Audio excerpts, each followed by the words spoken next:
ನಮಸ್ಕಾರ ಸ್ನೇಹಿತರೆ, ನಿಮಗೆಲ್ಲ ಮಮತೆಯ ಜೀವನಕ್ಕೆ ಮಮತೆಯ ಸ್ವಾಗತ. ನಾನು ಮಮತಾ ಶಂಕರಿ. ಈ ಪಲಾವ್ ಎಲ್ಲರೂ ಬೇರೆ ಬೇರೆ ರೀತಿ ಮಾಡ್ತಾರೆ, ಒಬ್ಬೊಬ್ಬರು ಒಂದೊಂದು ರೀತಿ ಮಾಡ್ತಾರೆ. ಎಲ್ಲ ರೀತಿಯೂ ಚೆನ್ನಾಗಿರುತ್ತೆ. ನಾನು ಒಂದೆರಡು ರೀತಿ ಇದರಿಂದ ಮೊದಲೇ ಮಾಡಿದ್ದೀನಿ, ವಿಡಿಯೋ ಅಪ್ಲೋಡ್ ಮಾಡಿದ್ದೀನಿ, ನೀವು ನೋಡಿರ್ಬೋದು. ಇದು ಇನ್ನೊಂದು ರೀತಿಯ ಪಲಾವನ್ನು ನಾನಿಲ್ಲಿ ಮಾಡ್ತಾಯಿದ್ದೀನಿ. ಇದು ಸ್ವಲ್ಪ ಸೌತ್ ಇಂಡಿಯನ್ ವರ್ಷನ್ ಅಂತ ಹೇಳ್ಬೋದು. ನಿಜವಾಗಿ ಪಲಾವಲ್ಲಿ ತೆಂಗಿನಕಾಯಿ ಎಲ್ಲ ಉಪಯೋಗಿಸಲ್ಲ, ಬರೀ ಮಸಾಲೆ ಉಪಯೋಗಿಸ್ತಾರೆ ಹೋಟೆಲಲ್ಲೆಲ್ಲ. ತೆಂಗಿನಕಾಯಿ ಹಾಕೋದು ಕಡಿಮೆ ಪಲಾವ್ ಅಂದರೆ, ಉತ್ತರ ಭಾರತೀಯ ರೀತಿಯಲ್ಲಿ ಮಾಡೋದಾದರೆ. ಇದು ಸೌತ್ ಇಂಡಿಯನ್ ವರ್ಷನ್ನು ನಾನು ತೆಂಗಿನಕಾಯಿ ಹಾಕಿ ಮಾಡ್ತಾಯಿದ್ದೀನಿ. ಇಲ್ಲಿ ತೆಂಗಿನಕಾಯಿ ಪಲಾವ್ ತುಂಬ ರುಚಿಯಾಗುತ್ತೆ ಸ್ನೇಹಿತರೆ. ತೆಂಗಿನಕಾಯಿ ಹಾಕೋದ್ರಿಂದ ತೆಂಗಿನಕಾಯಿ ರುಚಿ ಬರುತ್ತಲ್ವ.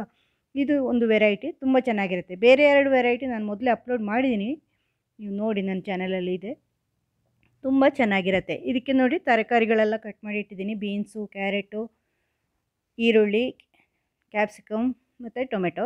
ಕ್ಯಾಪ್ಸಿಕಮ್ ಸ್ವಲ್ಪ ಕಡಿಮೆ ತೊಗೊಂಡಿದ್ದೀನಿ, ಯಾಕೆಂದರೆ ಅದರದ್ದೇ ಜಾಸ್ತಿ ಪರಿಮಳ ಬರುತ್ತೆ, ಬೇರೆ ಯಾವ ಪರಿಮಳನೂ ಗೊತ್ತಾಗಲ್ಲ ಅಂತ. ಬಟಾಣಿ ಸ್ವಲ್ಪ ನೆನೆ ಹಾಕಿ ಇಟ್ಕೊಂಡಿದ್ದೀನಿ, ಒಣ ಬಟಾಣಿ. ನೀವು ಹಸಿ ಬಟಾಣಿ ಇದ್ದರೆ ಹಸಿ ಬಟಾಣಿ ಹಾಕ್ಕೋಬೋದು, ಹಸಿ ಬಟಾಣಿ ಸಮಯ ಅಲ್ವಾ ಈಗ, ಅದರಿಂದ ನಾನು ಒಣ ಬಟಾಣಿ ನೆನೆ ಹಾಕಿದ್ದೀನಿ. 1 ಕಪ್ ಪುದೀನ, 1 ಕಪ್ಪು ಕೊತ್ತಂಬರಿ ಸೊಪ್ಪು ತೊಗೊಂಡಿದ್ದೀನಿ, 2 ರೀತಿಯ ಸೊಪ್ಪು. ಈರುಳ್ಳಿನೂ ಕಟ್ ಮಾಡಿ ಇಟ್ಕೊಂಡಿದ್ದೀನಿ ಉದ್ದಕ್ಕೆ ತರಕಾರಿ ಜೊತೆಯಲ್ಲಿ. ಈರುಳ್ಳಿನ ಮಾತ್ರ ಫ್ರೈ ಮಾಡಬೇಕು. 1 ಕಪ್ಪು ತೆಂಗಿನಕಾಯಿ ತೊಗೊಂಡಿದ್ದೀನಿ ಇಲ್ಲಿ, ಫ್ರೆಶ್ ತೆಂಗಿನಕಾಯಿ. ಆಮೇಲೆ ಮಸಾಲೆಗಳು: ಶುಂಠಿ, ಹಸಿಮೆಣಸು, ಒಳ್ಳೆ ಮೆಣಸು ಅಥವಾ ಏನು ಪೆಪ್ಪರ್ ಹೇಳ್ತಾರಲ್ವ, ಕಾಳು ಮೆಣಸು, ಅದು. ಚಕ್ಕೆ ಇದು ಸ್ವಲ್ಪ ಹುಡಿಯಾಗಿದೆ, ನೀವು ಸ್ವಲ್ಪ ಇಡೀ ಇದ್ದರೆ ಒಂದು ಸ್ವಲ್ಪ ತಗೊಳ್ಳಿ. ಲವಂಗ ಒಂದು 4-5, ಆಮೇಲೆ ಏಲಕ್ಕಿ, ಆಮೇಲೆ ಬೆಳ್ಳುಳ್ಳಿ, ಈ ಥರ ತಗೊಂಡಿದ್ದೀನಿ. ಎಲ್ಲ ಇಷ್ಟು ವಸ್ತುಗಳನ್ನು ತಗೊಂಡಿದ್ದೀನಿ. ಇದನ್ನು ಈಗ ಮಾಡೋಣ, ಹೆಂಗೆ ಮಾಡೋದು ಅಂತ ತೋರಿಸ್ತೀನಿ ನಾನು. ಪಲಾವ್ ಅಕ್ಕಿನೂ 3 ಗ್ಲಾಸು ತೊಳೆದು ನೀರು ಬಸಿದು ಇಟ್ಟಿದ್ದೀನಿ, ನೆನೆ ಹಾಕಿಲ್ಲ, ಏನು ತೊಳೆದು ನೀರು ಬಸಿದು ಇಟ್ಟಿರೋದಷ್ಟೇ. ನಾರ್ಮಲ್ ಊಟದ ಅಕ್ಕಿನೇ ತೊಗೊಂಡಿರೋದು, ಏನು ಬಾಸ್ಮತಿ ಎಲ್ಲ ಅಲ್ಲ, ನಾರ್ಮಲಾಗಿ ಯಾವಾಗಲೂ ಅನ್ನ ಯಾವ್ದು ಮಾಡ್ತೀವೋ ಅದನ್ನೇ ತೊಗೊಂಡಿದ್ದೀನಿ. ಈಗ ಮಿಕ್ಸಿ ಜಾರಿಗೆ 2 ರೀತಿಯ ಸೊಪ್ಪನ್ನು ಹಾಕ್ಕೊಳ್ಳೋಣ. ಪುದೀನ 1 ಕಪ್ಪು, ಕೊತ್ತಂಬರಿ ಸೊಪ್ಪು 1 ಕಪ್ಪು, 2 ಸೊಪ್ಪನ್ನು ಕೂಡ ಹಾಕ್ಕೊಂಡಿದ್ದೀನಿ ನಾನು, ಇದಕ್ಕೆ ಸೇರಿಸ್ಕೊಂಡಿದ್ದೀನಿ. ಆಮೇಲೆ ತೆಂಗಿನಕಾಯಿ 1 ಕಪ್ ಇಟ್ಕೊಂಡಿದ್ದೀನಿ ಅಲ್ವಾ, ಅದಕ್ಕೆ ಹಾಕ್ಕೊಳ್ತಾ ಇದ್ದೀನಿ ಈಗ ತೆಂಗಿನಕಾಯಿನೂ. ಇದು ಸಣ್ಣ 1 ಕಪ್ ತೊಗೊಂಡಿದ್ದೀನಿ. 1 ಕಪ್ ಸರಿಯಾಗಿದ್ರೂ ಚೆನ್ನಾಗಿರುತ್ತೆ, ತೆಂಗಿನಕಾಯಿ ಇದ್ದರೆ ಚೆನ್ನಾಗೇ ಇರುತ್ತೆ. ಈಗ ಉಳಿದಿರೋ ಮಸಾಲೆ: ಬೆಳ್ಳುಳ್ಳಿ, ಕಾಳು ಮೆಣಸು, ಆಮೇಲೆ ಚಕ್ಕೆ, ಲವಂಗ, ಇದನ್ನೆಲ್ಲ ಸೇರಿಸ್ಕೊಳ್ಳೋಣ. ಹಸಿಮೆಣಸಿನ್ಕಾಯಿ ಎಲ್ಲ ಮಸಾಲೆ ಸೇರಿಸ್ಕೊಂಡು ರುಬ್ಕೊಳ್ಬೇಕಾಗತ್ತೆ. ಈಗ ರುಬ್ಬಿ ಹಾಕ್ತಾಯಿದ್ದೀನಿ. ಇದು ಹೀಗೆ ರುಬ್ಬಿ ಹಾಕದೆ ಮಾಡೋ ವೆರೈಟಿನೂ ನಾನು ತೋರಿಸಿದ್ದೀನಿ. ಶುಂಠಿನೂ ಸೇರಿಸ್ಕೊಳ್ತಾ ಇದ್ದೀನಿ. ಏಲಕ್ಕಿ ಓಪನ್ ಮಾಡಿ ಬೀಜನ ಸೇರಿಸ್ಕೊಳ್ತಾ ಇದ್ದೀನಿ.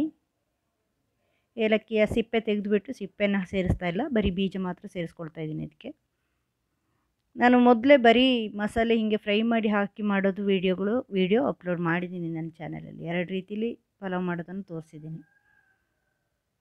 ತುಂಬ ರುಚಿಯಾಗಿರುತ್ತೆ ಸ್ನೇಹಿತರೆ, ಈ ಥರ ಮಾಡಿ ನೋಡಿ. ತೆಂಗಿನಕಾಯಿ ರುಚಿಯಿಂದಾಗಿ ಇನ್ನೂ ಚೆನ್ನಾಗಿರುತ್ತೆ. ಇದು ಸೌತ್ ಇಂಡಿಯನ್ ವರ್ಷನ್ ಆದ್ರೂ ತುಂಬ ರುಚಿಯಾಗಿರುತ್ತೆ. ಇದಕ್ಕೆ ಸರಿಯಾದ ಗೊಜ್ಜು ಇದ್ದರೆ ಎಷ್ಟು ತಿಂದರೂ ಸಾಕಾಗಲ್ಲ, ಹೊಟ್ಟೆ ತುಂಬುತ್ತೆ, ಆದರೆ ಇನ್ನೂ ಬೇಕು ಅಂತ ಅನಿಸುತ್ತೆ, ಆ ಥರ ಇರುತ್ತೆ. ತುಂಬ ರುಚಿಯಾಗಿರುತ್ತೆ.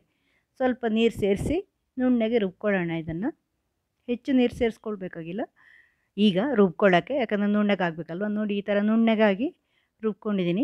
ಈಗ ಇದನ್ನು ರುಬ್ಕೊಂಡ್ಮೇಲೆ, ರುಬ್ಬೋದಕ್ಕೆ ಸ್ವಲ್ಪನೇ ನೀರು ಹಾಕಿ ರುಬ್ಕೊಂಡಿರೋದು. ರುಬ್ಕೊಂಡ್ಮೇಲೆ ಇದಕ್ಕೆ ನೀರು ಸೇರಿಸಿ ದೊಡ್ಡ ಮಾಡಿ, ಆಮೇಲೆ ಅಳತೆ ಮಾಡಿ ಕುಕ್ಕರ್ಗೆ ಹಾಕ್ಕೊಳ್ಳೋಣ. ಯಾಕಂದರೆ ಅನ್ನಕ್ಕೆ ಇದನ್ನು ಮಾತ್ರ ಹಾಕಿ ಆಮೇಲೆ ನೀರು ಬೇರೆ ಹಾಕಲ್ಲ ನಾನು, ಅದು ಯಾಕಂದರೆ ನೀರು ಜಾಸ್ತಿ ಆಗುತ್ತೆ, ಅಂದಾಜು ತಪ್ಪತ್ತೆ ನಮಗೆ. ಅದಕ್ಕೋಸ್ಕರ ಇದನ್ನೇ ಸ್ವಲ್ಪ ನೀರು ಮಾಡ್ಕೊಳ್ಳೋದು. ನೀರು ಮಾಡಿಕೊಂಡು ಅಕ್ಕಿಗೆ ಸರಿಯಾಗಿ ಅಳತೆ ಮಾಡಿಕೊಂಡು ಆಮೇಲೆ ಸೇರಿಸ್ಕೊಳ್ಳೋದು ಕುಕ್ಕರ್ಗೆ. ನೋಡಿ, ನಾನು ತೋರಿಸ್ತೀನಿ. ಈಗ ಕುಕ್ಕರ್ ಇಟ್ಟಿದ್ದೀನಿ, ಸಣ್ಣ ಕುಕ್ಕರು. ಇದರಲ್ಲಿ ಒಂದು 2 ಸ್ಪೂನ್ ಆಗೋಷ್ಟು, ಅಂದರೆ ದೊಡ್ಡ ಇದು ಸ್ಪೂನು, ಅಂದರೆ ನೀವು ಸಣ್ಣ ಸ್ಪೂನ್ ಆದರೆ ಒಂದು 4-5 ಸ್ಪೂನ್ನಷ್ಟು ತುಪ್ಪ ಹಾಕ್ಕೊಂಡಿದ್ದೀನಿ. ತುಪ್ಪ ಬಿಸಿಯಾದಾಗ ಪಲಾವ್ ಎಲೆ ಹಾಕ್ಕೊಂಡಿದ್ದೀನಿ. ಪಲಾವ್ ಎಲೆ ಅಂತ ಇರುತ್ತಲ್ವ, ಅದನ್ನು ಹಾಕ್ಕೊಂಡಿದ್ದೀನಿ. ಅದನ್ನು ಸ್ವಲ್ಪ ಫ್ರೈ ಮಾಡಿದ್ಮೇಲೆ ನಕ್ಷತ್ರ ಮೊಗ್ಗು ಅಂತ ಹೇಳ್ತಾರಲ್ವ, ಸ್ಟಾರ್ ಎನೀಸ್ ಅಂತ, ಅದನ್ನು ಹಾಕ್ಕೊಂಡಿದ್ದೀನಿ. ಅದನ್ನು ಸ್ವಲ್ಪ ಬಿಸಿ ಮಾಡ್ಕೊಳ್ಳಿ. ಅದಾದಮೇಲೆ ಗೋಡಂಬಿ ಒಂದು ಸ್ವಲ್ಪ ಹಾಕ್ಕೊಂಡಿದ್ದೀನಿ. ಅದು ಚೆನ್ನಾಗಿರುತ್ತೆ, ಮಧ್ಯೆ ಮಧ್ಯೆ ಬಾಯಿಗೆ ಸಿಕ್ಕೊಂಡಾಗ ಚೆನ್ನಾಗಿ ರುಚಿಯಾಗಿ ಆಗಿರುತ್ತೆ ಅಂತ. ಅದನ್ನು ಫ್ರೈ ಮಾಡ್ಕೊಳ್ಳಿ ಕೆಂಪಗಾಗುವಷ್ಟು. ಸ್ವಲ್ಪ ಕಸೂರಿ ಮೆಥಿ ಅಂತ ಹೊರಗಡೆ ಸಿಗತ್ತೆ, ಅದನ್ನು ಹಾಕ್ಕೊಂಡಿದ್ದೀನಿ. ಇದು ಪಲಾವಿಗೆ ತುಂಬ ರುಚಿ ಕೊಡುತ್ತೆ, ಅದು ಒಳ್ಳೆ ಪರಿಮಳ ಕೊಡುತ್ತೆ. ಕಸೂರಿ ಮೆಥಿ ಇಲ್ಲಾಂದರೆ ಮೆಂತ್ಯ ಸೊಪ್ಪು, ಹಸಿ ಮೆಂತ್ಯ ಸೊಪ್ಪು ಇದ್ದರೆ ಅದನ್ನು ಹಾಕಿದರೂ ಓಕೆ, ಇಲ್ಲಾಂದರೆ ಕಸೂರಿ ಮೆಥಿ ಆದರೂ ಹಾಕ್ಕೋಬೋದು. ಈಗ ಅದನ್ನು ಫ್ರೈ ಮಾಡಿಬಿಟ್ಟು ಈರುಳ್ಳಿ ಹಾಕ್ಕೊಂಡಿದ್ದೀನಿ, ಕಟ್ ಮಾಡಿ ಇಟ್ಟಿದ್ದೀನಲ್ವ ತರಕಾರಿ ಜೊತೆ ಈರುಳ್ಳಿ, ಅದನ್ನು ಸ್ವಲ್ಪ ಕೆಂಪಗಾಗೋವರೆಗೂ ಫ್ರೈ ಮಾಡ್ಕೊಳ್ತೀನಿ. ಫ್ರೈ ಮಾಡಿ ಬೇಯಿಸಿದರೆ ಚೆನ್ನಾಗಿರುತ್ತೆ, ಹಾಗೆ ಬೇಯಿಸೋದಕ್ಕಿಂತ ತುಪ್ಪದಲ್ಲಿ ಚೆನ್ನಾಗಿ ಫ್ರೈ ಆಗಬೇಕು ಅದು. ಅದಕ್ಕೆ ಸ್ವಲ್ಪ ತುಪ್ಪ ಸುರುವಿಗೆ ಜಾಸ್ತಿ ಹಾಕ್ಕೋಬೇಕು ಸ್ಟಾರ್ಟಿಂಗಲ್ಲಿ, ಎಲ್ಲ ಬಗ್ಗೆ ಫ್ರೈ ಮಾಡಬೇಕಲ್ವ, ಅದಕ್ಕೋಸ್ಕರ ಸ್ವಲ್ಪ ಜಾಸ್ತಿ ಬೇಕು ತುಪ್ಪ, 4-5 ಚಮಚ ಹಾಕ್ಕೊಳ್ಳಿ. ಈಗ ಅದಕ್ಕೆ ಅಕ್ಕಿ ಹಾಕ್ಕೊಳ್ತೀನಿ ಫಸ್ಟು, ತರಕಾರಿ ಹಾಕಲ್ಲ, ಫಸ್ಟ್ ಅಕ್ಕಿನೇ ಹಾಕ್ಕೊಳ್ಳೋದು. ಇದೆಲ್ಲ ಫ್ರೈ ಆದಮೇಲೆ ಅಕ್ಕಿ ತೊಳೆದು ಇಟ್ಟಿದ್ದೀನಲ್ವ, ನೆನೆಸಿಲ್ಲ ನಾನಿಲ್ಲಿ, ತೊಳೆದು ನೀರು ಬಸಿದು ಇಟ್ಟಿದ್ದೀನಿ. ಇದನ್ನು ಸ್ವಲ್ಪ ಹೊತ್ತು ಫ್ರೈ ಮಾಡಬೇಕು, ಅಂದರೆ ಸ್ವಲ್ಪ ಹೊತ್ತು ಅಂದರೆ 2 ನಿಮಿಷ ಸಾಕು, 2 ನಿಮಿಷ ಈ ಥರ ಫ್ರೈ ಮಾಡಬೇಕು. ಅದು ಚೆನ್ನಾಗಿ ತುಪ್ಪದಲ್ಲಿ ಕೋಟಾಗಿ ಬಿಸಿ ಆಗಬೇಕು ಸರಿಯಾಗಿ, ಅಷ್ಟೊತ್ತು ಫ್ರೈ ಮಾಡ್ಕೋಬೇಕು. ಆವಾಗ ಏನಾಗುತ್ತೆ ಅಂದರೆ ಅನ್ನದ ಟೆಕ್ಸ್ಚರ್ ತುಂಬ ರುಚಿಯಾಗಿ ಬರುತ್ತೆ, ಉದುರಾಗಿ ಬರುತ್ತೆ. ಡೈರೆಕ್ಟು ನಾವು ಅನ್ನ ಸುಮ್ಮನೆ ಹೀಗೆ ಹಾಕಿ ಬೇಯಿಸಿದರೆ ಆ ರುಚಿ ಬರಲ್ಲ. ಫಸ್ಟ್ ತರಕಾರಿ ಎಲ್ಲ ಹಾಕಿ ಅನ್ನ ಆಮೇಲೆ ಹಾಕಿ ನೀರು ಹಾಕಿದರೆ, ನೀರಿನ ಜೊತೆಯಲ್ಲೇ ಹಾಕಿದರೆ ಆ ರುಚಿ ಬರಲ್ಲ. ಫಸ್ಟು ಅಕ್ಕಿಯನ್ನು ಸ್ವಲ್ಪ ಈ ಥರ ಬಿಸಿ ಮಾಡ್ಕೋಬೇಕು ಪಲಾವ್ಗಳಿಗೆ, ಯಾವುದೇ ರೈಸ್ ಬಾತ್ ಮಾಡೋದಾದರೂ ಕುಕ್ಕರಲ್ಲಿ ಈ ಥರ ಮಾಡಿದರೆ ತುಂಬ ಚೆನ್ನಾಗಿ ಬರುತ್ತೆ.